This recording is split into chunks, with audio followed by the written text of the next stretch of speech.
गुंफे भिड शब्द कथन.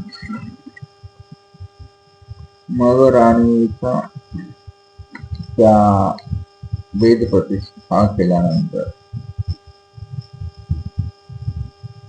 त्या देवगिरीच्या महासभेमध्ये विधान भवनामध्ये तिथे राणीया गुरुपूजा केली. सगळं शास्त्र चर्चा संपली. क्षेपणिकांचं सिद्धांत करून टाकला आणि भारतीय सनातन धर्माची प्रतिष्ठापना करण्यात आली. हे सगळं करत असताना दोन साधू भांडत असताना तिथे शब्दाचं कार्य वर्तलं, सामर्थ्याचं कार्य वर्तलं आणि मग ती अमृत आणत असलेली कुपी पडली. तिथे 3 तीर्थ झाले असं आपण पाहतोय. मग विजय झाला राणीच्या गुरुचा आणि मग राणीने गुरुपूजा त्या सगळ्यामध्ये. मग राणीया म्हटली की जी गुरुदक्षिणा मागली.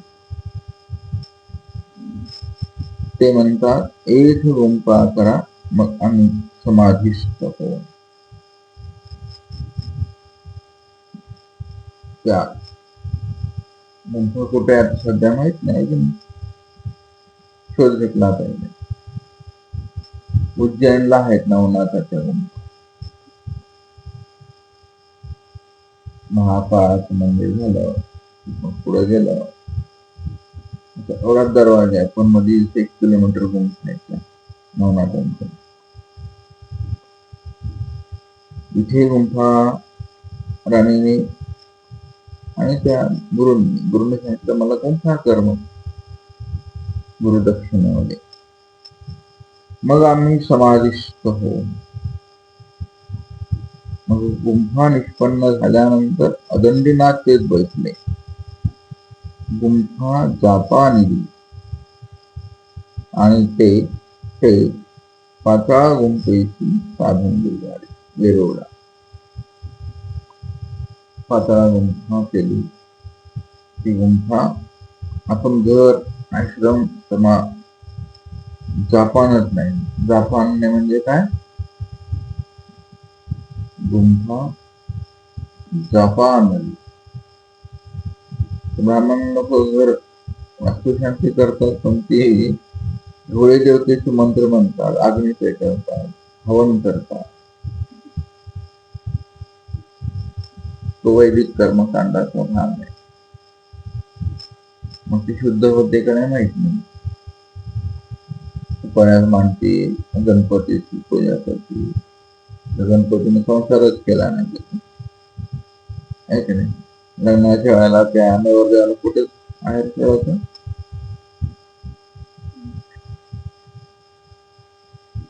कुठं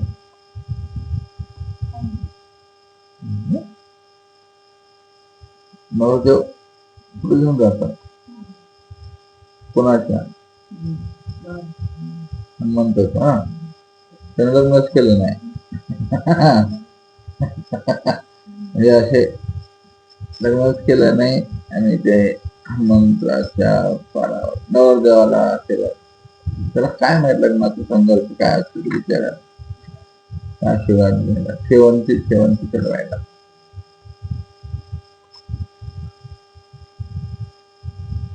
गणपती लग्नच केलं नाही, वास्तुपूजेला गणपतीला ठेवतो. संसार केला असेल त्याला माहित ना संसारात काय आज असेल. तर हे गुंफा घर जाप आणावं लागतं, शुद्धीकरण. मग ते तीर्थाणी मंत्राणी असं वेगवेगळे शुद्धीकरणात जाप आणायचे प्रकार असतात. घर उजवणे, घर सुचवणे, गुंफा त्या अदंडीनाथाने केली ती शुद्धीकरण सगळं. आज मला असं काय वाटतं का की हे अफलातून ज्ञान आहे. गृहस्थ मंडळी विचारतात बाबा हे कसं, बाबा ते कसं, जी जिज्ञासा इकडं नाही, ती जिज्ञासा त्यांना आहे. मग आपले घर कसं करावं आणि प्रश्न असतात. मग अदंबिनाथ आता साधनेला निघालेले, साधना आहे त्यांची, हठयोगी आहे. हे कोण आहेत? ऊर्ध्वर येते. त्यांच्याकडे अनेक प्रकार, क्वालिटी असते या शब्दांमध्ये. आता सिंहस्थान आहे बघा नाशिकला, वेगवेगळे साधू मंडळी आहेत.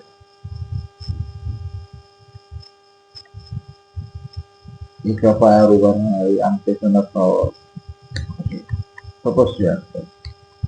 असतील ते त्रिगुण देवतेचे उपासना, पण साधना करतात ते. हे साधनेही निघाले. आपण कधी साधने रिकतो का? जीवनाच्या टोकापर्यंत आपण साधनामध्ये प्रवेश करत नाही. साधन माहित असत जी शोकांती काय असते, साधनात रिजावं लागतं, समाधीस्थ व्हावं लागतं, समाधीमध्ये जावं लागतं. ध्येय विसर्जित ही प्रक्रिया आहे. तर मनास कसा होणार आहे तुमचा? आपल्या यामध्ये आहे ना, स्मरण, लय, ध्यान, धारणा. मला साधनात रिजाव असं म्हणतात, पण असं वाटत नाही कोणी रिजवत असत. साधनामध्ये सोपी वाटते, सहज संबंध, ईश्वर प्राप्ती.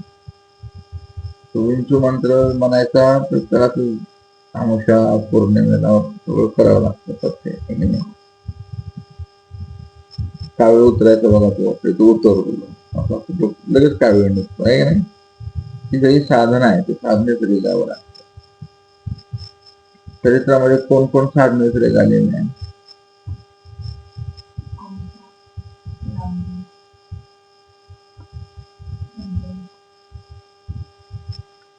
साधनेच रिगाले, त्या अग्नीवर चालतात. एक बाबा आहेत, अग्नीवर साधनेच रिगाव.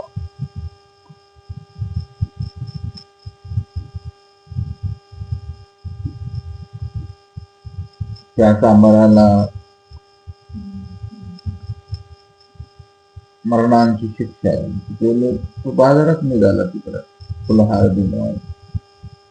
अरे माझ्या तुम्ही इकडे काय करता? अरे माझं तिकडं आहे तो साधनेच रिगाला.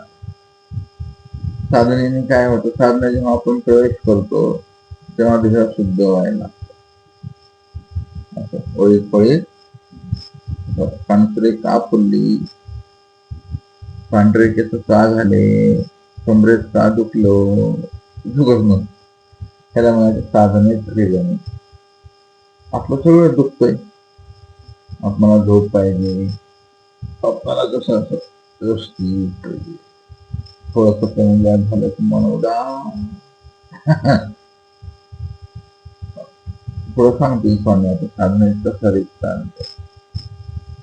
कारण याज्ञिक आहे, त्यांचे साधनेत रिगणं निघाले म्हणजे काय, ते लगेच 10 मिनिटात साधनेत निघत नाही. लगेच गाठी आपल्या हातात लगेच पडतील दणकन. तो कोण निघा, चरित्रात भरपूर आहे साधनेत निघालेले. त्यामुळे ते योगच गेले, पण असं करंट नॉलेज नाही आहे, असं ऍक्टिव्ह होत नाही. तो म्हणाले हा राजा होता ना, दर्शनाला गेला, म्हणजे साधू साधनेच रिगालेले. तुम्हाला थांबवा, आपण हातात विडा घेतला तसाच बसला आणि योग गेले. आणि मग त्यांची साधना संपली, म्हणाले मग विडा ठेवला, दंडवत केला आणि निघाला. ते गुरु म्हणाले कुठे चालला? माझा पायी परिवार, माझी लेकरं बाळ बायका. ए भाऊ म्हणाले ते योग गेले, हे साधनेत रिगण असत. पुरुषाच्या भेटी युगे, असं आहे ते. त्या वेदांमध्ये वशिष्ठाने त्यांचे मित्र कोण? विश्वामित्र. हे दोघांची कट्टर मित्र, कट्टर वैरी दोन्ही साधू. मग विश्वामित्राने 10,000 वर्ष साधना केली, साधनेतली गाडे. आणि वशिष्ठाने साधना केली. मग वशिष्ठानं समजलं की विश्वामित्र सिद्ध होणार आहे. मग भेटायला आले. मग विश्वामित्र आणि त्यांना 1,000 वर्षांच्या तपाचा संकल्प केला. स्वागताला, वेलकम, स्वागतम कृष्णा. मग काही वर्षांनी हे भेटायला गेले. थोडक्यात सांगतो, अशा साधना, अशा साधनाचं दर्शन किती दुर्लभ असतं. मग तिथं गेले. सगळं भेटकाळ झाला, धर्मवार्ता झाली दोघांची. मग निघताना त्यांनी सांगितलं, माझ्या एक संत दर्शनाचं पुण्य तुला संकल्पित करतो. विश्वामित्राला लय तोंड प्रश्न करायचे. मी मागच्या वेळेला एवढी दर्शना दिली त्याला, ह्यानं पेटुकल्यानं मला एक साधुदर्शनाचं पुण्य दिले. तोंड बारीक विश्वामित्र. मग ते म्हणतात, कार्य म्हणाले, तू नाराज झाला का रे वगैरे, खूप मोठा संवाद आहे. मग ते म्हणतात, ठीक आहे, अरे मी जे दिलं ना तुला कळणार नाही. मग 2 जण दिले. महादेवाकडे गेले विचारायला, हे माझं 10,000 वर्षाचं सर्वश्रेष्ठ संकल्प तो काय, आणि एक साधू दर्शनाचं पुण्य श्रेष्ठ. महादेव म्हणाले, बसा सांगतो दोघांना. महादेवाने विचार करायला दोघे थांबवत आहेत. हे काय करतील तर सांगता येत नाही. आपलं सगळं जाऊन टाकते माझी बायको सहित. माझे मी आता अमृत मंथन केले, खूप थकलाय, विष केलंय, तब्येत ठीक नाही मला. मी आता मारणार आहे, तुम्ही त्या महाविष्णूकडे. मग ते गेले दोघं महाविष्णूकडे. महाविष्णूच्या पाया वगैरे पडले. म्हणायचं साधू संत आले ना भेटायला, विष्णूने स्वागत केलं. आणि कसं काही नाही केलं. आमच्या दोघांमध्ये असं नाराजी आहे. त्यांनी मला असं पुण्य दिलं, मी त्याला, तर पुण्य कोणतं श्रेष्ठ आहे, मी दिलेलं का ह्याने दिलेलं. महालक्ष्मी बसली होती मांडीवर. दोघांनी नागोळा कानात माझ्या असं त्रास, मी आता मी सृष्टीचा कारभार आत्ताच पाहून आलो, थकलाय. त्या प्रश्नाचं उत्तर शेष नारायण देणं. पण विचारणारे त्या गोष्टी रस्त्यावर गेल्यावर अशा गोष्टी सांगता आल्या पाहिजे. शेष नारायणाला म्हणजे कार्य पुण्य कोणतं असायचं. 10,000 वर्ष तप केलेलं संकल्पाचं काही नाही, एक साधू दर्शनाचं पुण्य. शेष नाग मला ठीक आहे म्हणाले, मी ते असं झाले, माझ्या डोक्यावर पृथ्वी आहे म्हणाला, तर देव वगैरे झाले. तर तुम्ही असं करा म्हणाले, पृथ्वी थोडी वर करा म्हणजे बोलतो. मग विश्वामित्राने 10,000 वर्षाचा तपाचा संकल्प सोडला. पृथ्वी काही वर गेली नाही. मग वशिष्ठाने एक साधू दर्शनाचा संकल्प सोडला, पृथ्वीवर उचलली. बोला म्हणायचं, काय सांगू का मी आता तुम्हाला. प्रश्नाचं उत्तर कळालं असेल ना तुम्हाला. दोघांनी एकूण बघितलं, निघून एकूण काय कळालं तुम्हाला, तपापेक्षा ते साधुत्व, त्याचं पुण्य श्रेष्ठ. किंवा काय समजायचं समजा. इथे ते गोरक्ष आणि अदंडेनाथ राणीच्या गुरुदक्षिणात मागून काय मागितलं, गुंफा आणि गुंफेत साधने, पैसे विषय काय नाही ना. मग असं का केलं असेल बघा, विचार करा.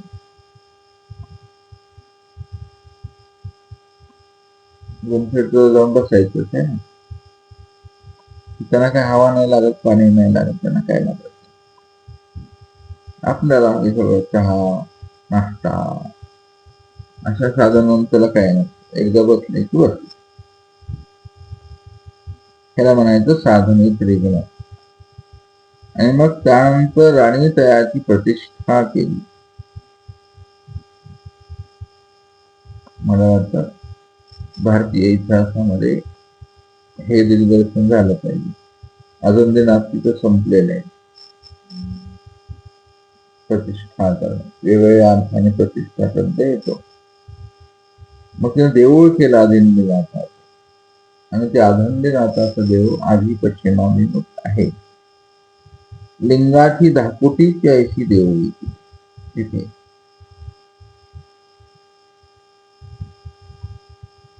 आहे का नाही इतिहास सांगितलेला.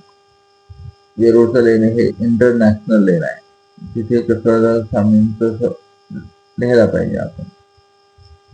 स्वामींनी सांगितलेलं वेरूळच्या कथा आहे का नाही, डॉक्युमेंटरी झाली पाहिजे. असं काय होत नाही. वेळच नाही. आता सर्वज्ञ मग असं एक दिवस सर्वज्ञ आता त्या अगंधनाथाचं जे समाधिस्थ मंदिर आहे तिथं विजय केली. असं झालं. सर्वज्ञ म्हणतात हे अगंधनाथाची गुंफा आहे. एक अद्यापि भिडभिड ऐसा शब्द अंतुला कडवून निवडते. आधी तो आवाज येतो, भीड भीड. मग एक जोगी येती, भिडभिड ऐसा पुरुषाचा शब्द अंतुला कडवून होय. मग जाते. म्हणजे त्या संप्रदायाचे जोगी आहे ते वेरूळला जातात, त्या गुंफेला चांग लावतात आणि काय भीड भीड भीड.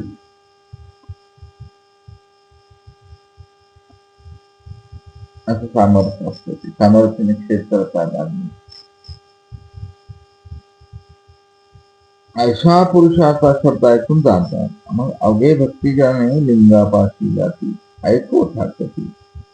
सर्वजणाला आश्चर्य वाटले. त्यांचे गेले, कान घेऊन ऐकायला लागले. तर भिडभिड शब्द निघे. खराय बरं आले. स्वामी सांगतात ते खरं आहे. मग भक्तिजनाचे आश्चर्य झाले. मग स्वामींकडे आले, दंडवत केला आणि जीजी म्हणाले, हाजी तरी आता ते येत असतील. ते तिथं आहेत का म्हणाले. बायसा आहेत सोबत. बायसा म्हणता बाबा ऐसा भिडभिड का म्हणत असे हा आदंडीनाथ. बायसांना पण कुतूहल आहे. ते निवर्तले की साधने निघाले, म्हणजे ते नेले का साधने निघाले. असंही म्हणतात ते निवर्तले करतात, सरले म्हणतात, तुम्ही निवर्तले म्हणतात. आणि काय म्हणतात मेलेल्या माणसाला गेले, मेलं कोणी म्हणत नाही शब्द.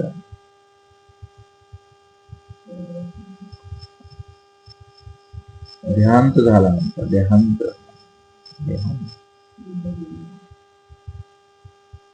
तर अशा प्रकारे बायसांची पण जिज्ञास आहे तिथे. ते म्हणतो आहेत का साधने निघाले. सर्वज्ञ म्हणतात बाई पुरुषी आपली शक्ती निक्षेपली आहे. तो अद्यापि भिडेभिडे शब्द निघे. ते आता येत नसती, ते तैसेच येथून गेले. सर्वज्ञाने फायनल टाकलं, सांगूनच टाकलं सर्वज्ञ. जाताना त्यांनी शब्द निक्षेपला आणि तो शब्द आता भिडभिड रूपाने तो शब्द आवाज येतो. त्यावर मधला आहे की ते एक शब्द म्हणला तर 7 वेळेला ऐकू येतो.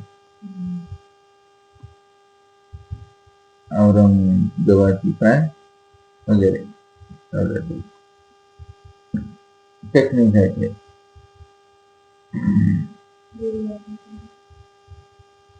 कोणतं काय औरंगजेब नाही. सहलीला गेलतो ना तुम्ही? नाही. आता गेलतो ना सहल.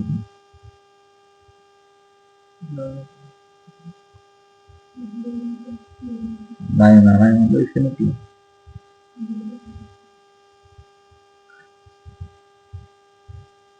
दौला सरायची नाही.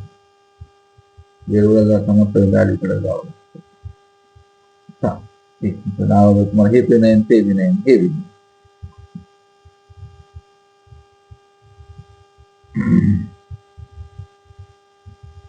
आवडच आहे की नाही. ज्ञान असणं म्हटलं काय डोक्यात होते नाही.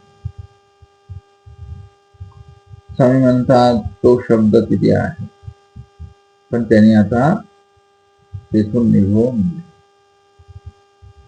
ते आकाश मार्गे अनुरेणूतून प्रवेश करतात, हवेतून निघून जातात. त्यांना काही गुंफा पहाड काढवा येत नसतो. त्यांना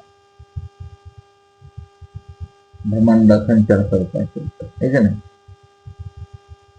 ते अग्नी काय ते अगंधीला मग ही लीळा गोष्ट आहे. महिमठाचा आत्मा सांगतात ही कथा ही लीळा गोसावी अवठे ठाई सांगितली. इतक्या वेळेला हे रिपिटेशन केलंय सर्वज्ञाने. रिपीट म्हणजे याच्यात काहीतरी सिक्रेट दडलेलं गोई आहे काहीतरी. तेव्हा सर्वज्ञ ते सांगतात म्हणजे ते कारण असेल ना, तर टाइमपास करायचा आहे का. आता दुसरी लीळा कुई रामा सिद्धी निषेध. मग आता सर्वज्ञांना दुपारचा पूजा झाला, आरोग्य झाली, गोळा झाला, विडा झाला, पोळ झाला, उपवळ झाला आणि मग वेळसाचा वेळी सायंकाळच्या वेळेला चतुर्वेदाच्या मळावरी विवेक सोबत भक्तिजन असती गोसावी चरण चारी उभे राहिले. दिशा अवलोकलिया तिथं समग्र श्रीमूर्तीच्या आठवणी. चरण चारी उभं राहणे, चरण दिसतील. दिशा अवलोकलिया दृष्टी दिसेल. त्रिनेत्र. सकाळी स्वामी काय करतात, दिशा अमंगळाची प्रार्थना करावी आपण दररोज सकाळी उठल्या. माझ्यासाठी सगळं दिशा सगळा काळ अमंगळ आहे, तो मंगळ करा. आजचा दिवस तरी सुखाचा जावा. आजच्या दिवसात माझी साधना भंगू नये. काळाचं विघ्न इम्पॅक्ट एवढा जोरात असतो, एका क्षणात आयुष्य उद्ध्वस्त होतं. एक क्षण नाही लागत. बसल्यावर परचून पडतो. संध्या जाता गेला कमरेचा मन गोळा. जन्मभर ते काळाचे इम्पॅक्ट, कर्माचा म्हणा, काळाचा म्हणा, तुमचा प्रारब्धाचा म्हणा, की तुमच्या डोक्यात माती गेली. लक्ष द्यायचं ना आपलं. प्रयत्न का केला नाही मी माहिती आहे ना. फरशी पडतं, फरशी लावायचीच नाही ना म्हटलं लावली तर नीट चालावं लागतं. ह्या करून जायचं पडायचं, त्याला काही अर्थ नाही. अप्रयत्नाचं पण असतं. हा प्रयत्न पण घडवू नये आपल्याकडून. जेव्हा तुम्ही साधना करायला सुरुवात करता तेव्हा ह्या गोष्टी घडतात. आणि पुन्हा तुम्ही उदाहरण देवाने काय केलं. सगळे लोक म्हणतात बघ एवढं देव केला आणि बुवा कसं झालं. आता ह्या नीट कर ना काम, त्यासाठी ती प्रार्थना करायची. आणि काय करायचे सांग, सगळं जीवाचे देवा माझं चिंतन करा ना. ही सृष्टी माझ्यासाठी आहे ना, ही सृष्टी अनुकूल करा, सृष्टी प्रतिकूल नका. साचून दणका द्यायचा, रिंगळी सावायची, हा इंद्रिया असतात. कधी शिकेने चावून जाते. हे दुःख आहे ना, आदिदैविक आदिभौतिक अर्थात साधू झालं म्हणून थोडीच चुकतो तुम्हाला. आता तर भौतिक दुःख लय आहे. साधा मोबाईल नाही पाहिजे, स्मार्ट मोबाईल. अमेरिकेत बॅन केले सगळे मोबाईल स्मार्ट, कोणीच घेत नाही, साधे मोबाईल घेतात. आता इंडियामध्ये रूल आहे, त्याला स्मार्ट का म्हणतात सांगावं? स्मार्ट मोबाईल का म्हणतात?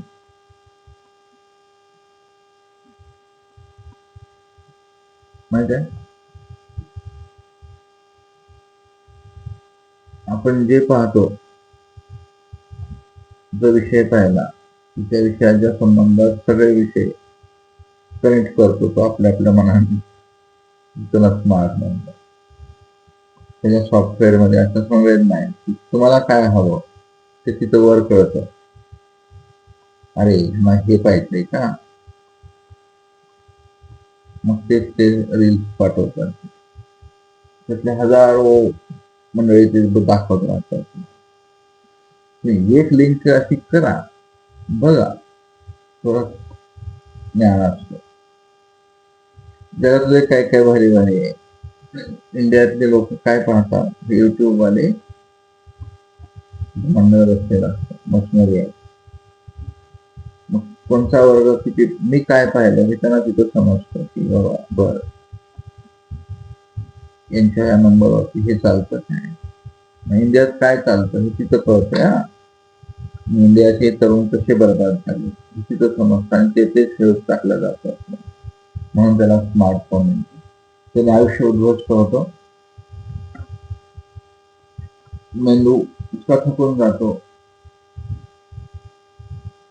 ते पाहून पाहून डोक्यामध्ये जे डोपामाइन असतं, ते गंभीर विचार असतात, ते सारखे धरतात आणि मग सुसाईड वगैरे वगैरे वगैरे, अपहरण, बलात्कार, डकैती, हे कशाचा परिणाम आहे?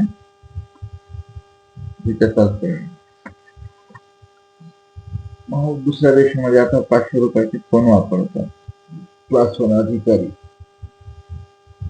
हे नको वाटत, हे मध्ये लोक करतात. आणि इंडियात मध्ये भयंकर मार्केट आहे सध्या. हे जे आदरणीनाथ वगैरे आहेत सगळे स्मार्टफोन वाले, सगळं समजतं त्याचं माइंडला. सर्वज्ञ म्हणतात, दुसरं सांगायचं तुम्हाला आता, ते चतुर्विधाच्या मळावरती जे केले दिशा अवलोकले, हे सर्वज्ञ पाहता अवलोकन करायचे. पण आज सर्वज्ञाचा मूड वेगळा आहे. असं का करतो बरं देव? तिथे अपदेव भट्ट आहे, ते म्हणतात, सांगा स्वामी त्यांना म्हणतात, हे कोण गाव? ती म्हणाले, इथे खेड, हे माठखेड, हे शिरूर, हे लासूर. तुम्ही गेलते बघा आता लासूरला, शिरूरला पण जाऊन आले तुम्ही. जी हे शिरूर नांदत होते, याशी सुवर्णाचे कळस होते. असं शिरूर बंगला म्हणतात त्याला. ऐतिहासिक नाव आहे, सर्वज्ञाने शोध घेतलाय. इथे सुवर्णाचे कळस होते, स्वामी सांगताय, तो सांगतोय. एक कोईराम नावे पुरुष असती, ते कोई कोई करती, तयाशी अनंता रिद्धी सिद्धी प्रकटती.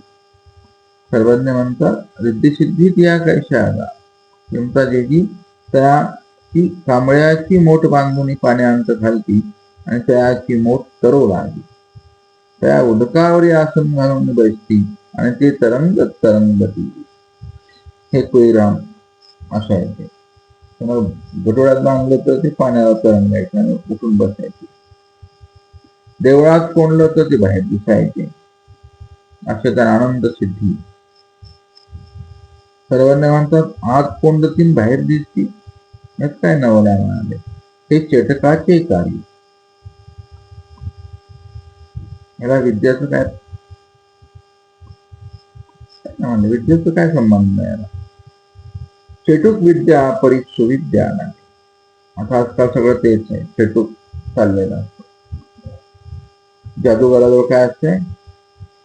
चेटूक विद्या असते. हा विषय नाही सांगणार तुम्हाला, लय वेळ जाईल त्याच्यात. पाण्यात रिगण तरंगती अशी काय नवल सर्वज्ञ म्हणतात हे पवन काय. भोपळा तरंगत नाही त्यामुळे टाकला की भोपळा तरंगतो आणि काय तरंगतो पाण्यावर, आपला फुगा तरंगतो, वेळ्या बोट तरंगतात आजकाल, शिप, हे नाही त्याच्यामध्ये आश्चर्य विद्या नाही ना म्हणाले. ते म्हणतात सारडाची दांडी खेळीचा पानाचा पडवा, तेच आपण त्यामध्ये हे असे इतके हुशार आहेत म्हणाले ते, केळीच्या झाडाचं पानाच्या पानावर जाऊन बसतात मला आश्चर्य त्यांच्याकडे. लेंकरवाची खांदी दांडी गेली किंवा बाळ भेटलं तुझ्या समजा पालखी देतात, त्याच्यावर ते बसतात, प्रति मूर्ती खेळाच्या फुटावर बसतात, पानावर बसतात, काही करतात. सर्वजण म्हणतात हेही पवन काय विद्या आहे, तेच मला त्यांना कळणार आहे म्हणून वाचून चाललो मी. ते म्हणतात जी तयार ते रिद्धी सिद्धी ओळखते. म्हणाले भाऊ हास्य केलं, आता हास्य केलं की स्वामींचं श्रीमुख दिसेल, श्रीदंत पंक्ती दिसतील तुम्हाला, ओष्टपुट दिसतील. हास्यामध्ये स्वामींचं पूर्ण श्रीमुख दिसत असतं स्मरण करताना, ते आठवायचं. हास्य केलं स्वामी, भाऊ ह्याला कशाचं काय आजार आहे, सिद्धीचा सिद्धी काय म्हणतात. कलियुगीची असती विद्या, कलियुगी विद्या व्हाव्या मात्र गणेश सिद्धी या कायची. कलियुगी महामंत्र नस्फूर्ती, महामंत्र कोणते आहेत, एक मंत्र असतात, एक तंत्र असतात. महामंत्र नाही, महातंत्र नाही, हे तांत्रिक विद्या, मांत्रिक विद्या, करणी जादू टोना कौशल्य, हे वेगळाच प्रकार असतो अध्यात्म. त्याची साधना पण अशाची वेगळीच असते. तंत्र प्रयोग करायचा तो वेगळा. आता मॉडर्न सायन्सनं टेलिपॅथी काढले, मग रेकी काढले, डॉक्टर रेकीचे डॉक्टर असतात. कसलाही आजार असतो त्याला असं झोपवायचं आणि त्याच्या शरीरावर हात फिरवला त्या साधनेत जाऊन तो रोग आपण निघून जातो. आहे ते सगळीकडे चालू आहे. मग ध्यानानं पण रेकी करता येते. असं खूप खूप खूप खूप आहे. सायन्स खूप डेव्हलप झाले आता. काय होऊ शकतं. ज्ञानेश्वराने त्या मुक्ताईच्या पाठीवर चपाती भाजली, काय भाजलं ते माहिती आहे ते, भाकर खायची, हे असं होत राहतं. मग सगळीकडे प्रवेश पाहिजे तुमचा, फसलं नाही पाहिजे, पण चमत्काराला फसून जातो माणूस. काय म्हणतात हे महामंत्र, कुठले महामंत्र आहेत तेच नाही. उत्तरापंथी तंत्र शेश्वर, कलियुगी विद्या असे तर विद्यावंत पुरुष होय, तर सृष्टी संहार करिता समर्थ नव्हे. हे वचन सर्वज्ञानी दिलेली आहे.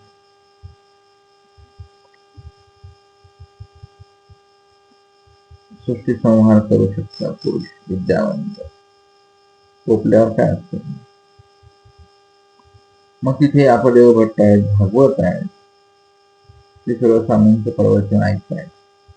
जी जी म्हणाले ते जे आहेत होईराम, ते ऊर्ध्वर येते. सर्वज्ञ म्हणतात ऊर्ध्वर येते ते कैसे गा भाग्या. ते म्हणतात जी जी ऊर्ध्वर येते ती आणि बाहेर सांगतो. सर्वज्ञ म्हणतात ऊर्ध्वर येते काय ऐसे, ऊर्ध्वर येता गोरक्ष.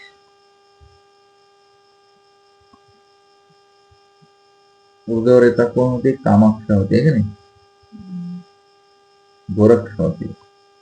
स्वामीने एक सांगितलंय गोरक्ष. ऊर्ध्वर येते ते ऐशी, ऊर्ध्वर येते होती ते बिंदूची जारणा जाण. ऊर्ध्वर येते घेती ते भितरीच्या भितरी जावी. आधी ऊर्ध्वे निरोध निधी, पवन भितरी जारण करती. मग भितरी अनेक देह होय, भितरी पिंड कोमळ होय, वरील पिंड निबर होय, तया छेदभेद नाही. हे तांत्रिक साधना आहे. हे तुम्हाला सांगून कशी कळेल आम्हाला हे प्रश्नच नाही. ते बिंदू असतात अनुरेणूचे, ते संबंध करतात त्यांनी. तंत्र साधना आहे. आता त्यांच्याकडे ते सोपं असतं ते. आणि मग ती आगमिकाचा आगमाचा अभ्यास करावा लागतो म्हणजे तुम्हाला ते समजेल. मग तो छेदभेद होत नाही. मग नारळाचे सांगितले म्हणजे कसं सांगितलं, कशी विद्या असते तर स्वामींनी सांगितलं. जैसे नारळाचा बुडी पाणी घाली जे मुळी पाणी घे, ते गाभे निघून वरी शेंडिया जाय आणि ते नारळांत जाय, ते पाणी मुळे. जगात आणखी शोध मिळायला लागला की नारळात पाणी कुठून आलं. तिथे काही खाली मोटर बिटर नसते. मग पाईपलाईन कशी केली, मधून पाईपलाईन करत करत करत नारळाच्या आतमध्ये पाणी कुठं पण टाकलं ते गोड पाणी असतं. सगळे द्रव्य असतात त्याच्यात, अमृत असतं. हे जगातलं आश्चर्य आहे. 1000 फूट झाड असतं ते वर. मग नारळात पाणी कुठून आलं, सर्वज्ञांनी सांगितलंय.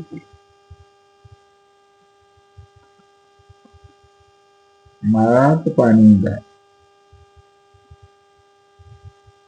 हे ऊर्ध्वर येते असतात. ते पाणी शोषून घेतात. जास्त सांगता नाही येणार तुम्हाला रंगडी. असं कठीण साहित्य आहे. सृष्टीपणाची मस्त आहे काय. माती तेच आहे, पण इकडं कमळाची फुलं, इकडं गुलाबाची फुलं, इकडे जाई जुई शेवंती सुगंध आहे काय. कारलं तिथं, भोपळा तिथं, त्याच मातीतून ना. कडीपत्ता तिथं, त्या मातीतून काय काय येते आणखी शोध लागला नाही सायन्सला. त्या मातीमध्ये काय ठेवलं ईश्वराने, ते ठेवले आपल्यासाठी ठेवले ना. साधना करताना उदास होऊ नये. मग फुलं बघ फ्रेश होय, आनंदात राह. आपण तो पण आनंद घेत नाही आपल्याला काहीच नाही, ते नाही ते नाही. ऊर्ध्वर येते नाही. आपण सिद्ध साधन साधक व्हावं लागते. कुठल्या तरी जीवनामध्ये केव्हा तरी व्हावं लागेल. एक दिवस तुम्ही थांब म्हणलं की पाऊस थांबला पाहिजे. ए पावसा ये रे, बघितलं की पाऊस पडला पाहिजे. बाबा करायचे या म्हणले की पाऊस ये ना, म्हणे मेला ये ना, तरी पाऊस पडायचा. गावातल्या लोकांना मोठा आश्चर्य वाटायचं. म्हणाले कोण आहे, साधी ओळख आहेत म्हणाले. पण गावात रोग आले, जाय मेला, रोग नाही. त्याच गावातून शिकवू गेलं तर सगळ्या गावात रोग, प्राणी आजारी, गाई दूध देऊन गेल्या, म्हशी पोहून चालल्या, बैल काम करणं, कुत्रे भाकर खायना, गावकरी थकून गेली. मग बामणाला विचारलं त्या वस्तू दोष आहे कोणत्या गावाला वगैरे वगैरे. ते असं होतं. मग सर्वज्ञांनी हे गोष्ट सांगितली की नारळात पाणी येतं, मग त्याला छेद भेद न होती. त्या नारळाला काही होत नाही, छेद नाही भेद नाही. तद्वत ऊर्ध्वर येते जाणार. आपण ऊर्ध्वर येता व्हायला पाहिजे. तुमचं शरीर तर सत्सनच बनतं, मला काय कळणार. तुम्ही असता समाजात, तुम्ही समाज सोडून थोडीच राहणार आहे. तुम्ही डोळ्या डोंगरात जरी गेले तरी तुम्हाला 5 घर मागायला कुठे यावं लागेल? समाजात. तिथं समाजाचं दर्शन होणार आहे की नाही. तिथं उभय वर्ग मिळणार. मग तिथे बाबा आले सुरू राहतं कुठेही मान्यता तुम्हाला कुठेही भेट खूप आहे. असं होतं ते. आपण इथून साधना गेल्या मनातून दिसायला लागतो फळ गोड काही नाही दिसायला लागतो त्याला. काय काय दिसत सांगता येत तो कोणत्या लेवलचा आहे, तो त्याच्या माइंड मध्ये काय काय घडलं ते त्याला दिसायला लागतं. आठवतो त्याला माझ्या लग्नात असं घोळ होतो, मग चालला लगेच तो हातावर गाठी. माझी बायको होती, अरे तू गप ना बाबा, तू कुठं चालला? आणि असा बसला होता, पडतो खाली पडन जाऊन तिथे. कुठं सांगितलं स्वामींनी की असं करतात ते. हाडकुडून रे पाय मोडला मारे, हे तर खरं ते खरं आहे काय माहिती. आपण स्वप्नात जगतो खरं. अशी म्हणती झाली, अशा पायऱ्यावर चढला आणि तिथून पडला खाली. हाही तेच पलंगावर पडला आणि कमरेचं हाड मोडलं. अरे संसार म्हणजे दीर्घ स्वप्न, जागृती सुसुप्ती तसल्या 4 अवस्था आहेत. ह्या काय होते नाही,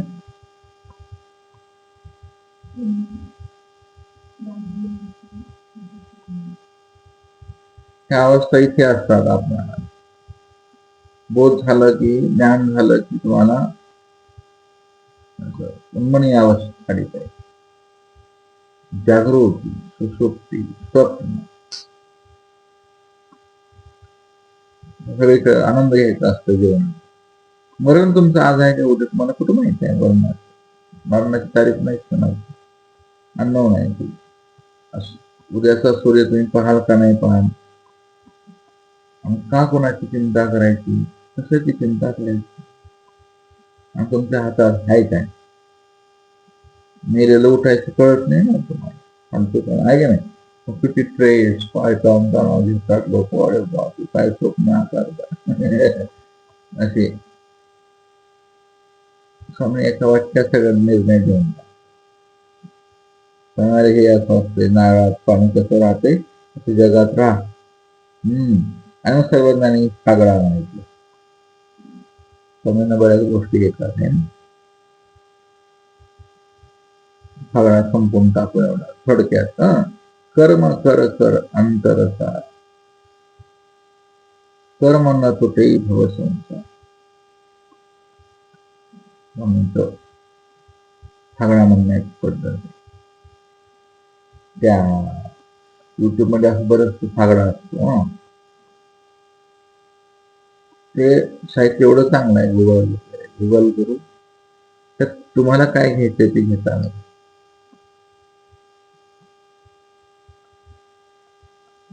परवा काय आहे की तो सुंदर माणूस ते साधा माणूस त्या गीताला असे भाव देत होता वेगवेगळा. खूप छान म्हणतो.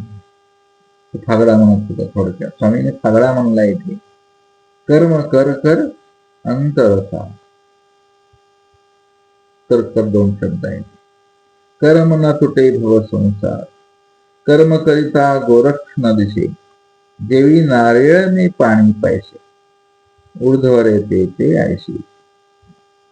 असं स्वामींनी भागवत गीत उगे म्हणलं. तिथे सगळे बसलेले आहेत. आपदेव भट्ट आहेत, भागवत आहेत, सगळे मंडळी आहेत. ते उगेच राहिले आणि मग गोसावी चतुर्वेदाच्या मठात गेले.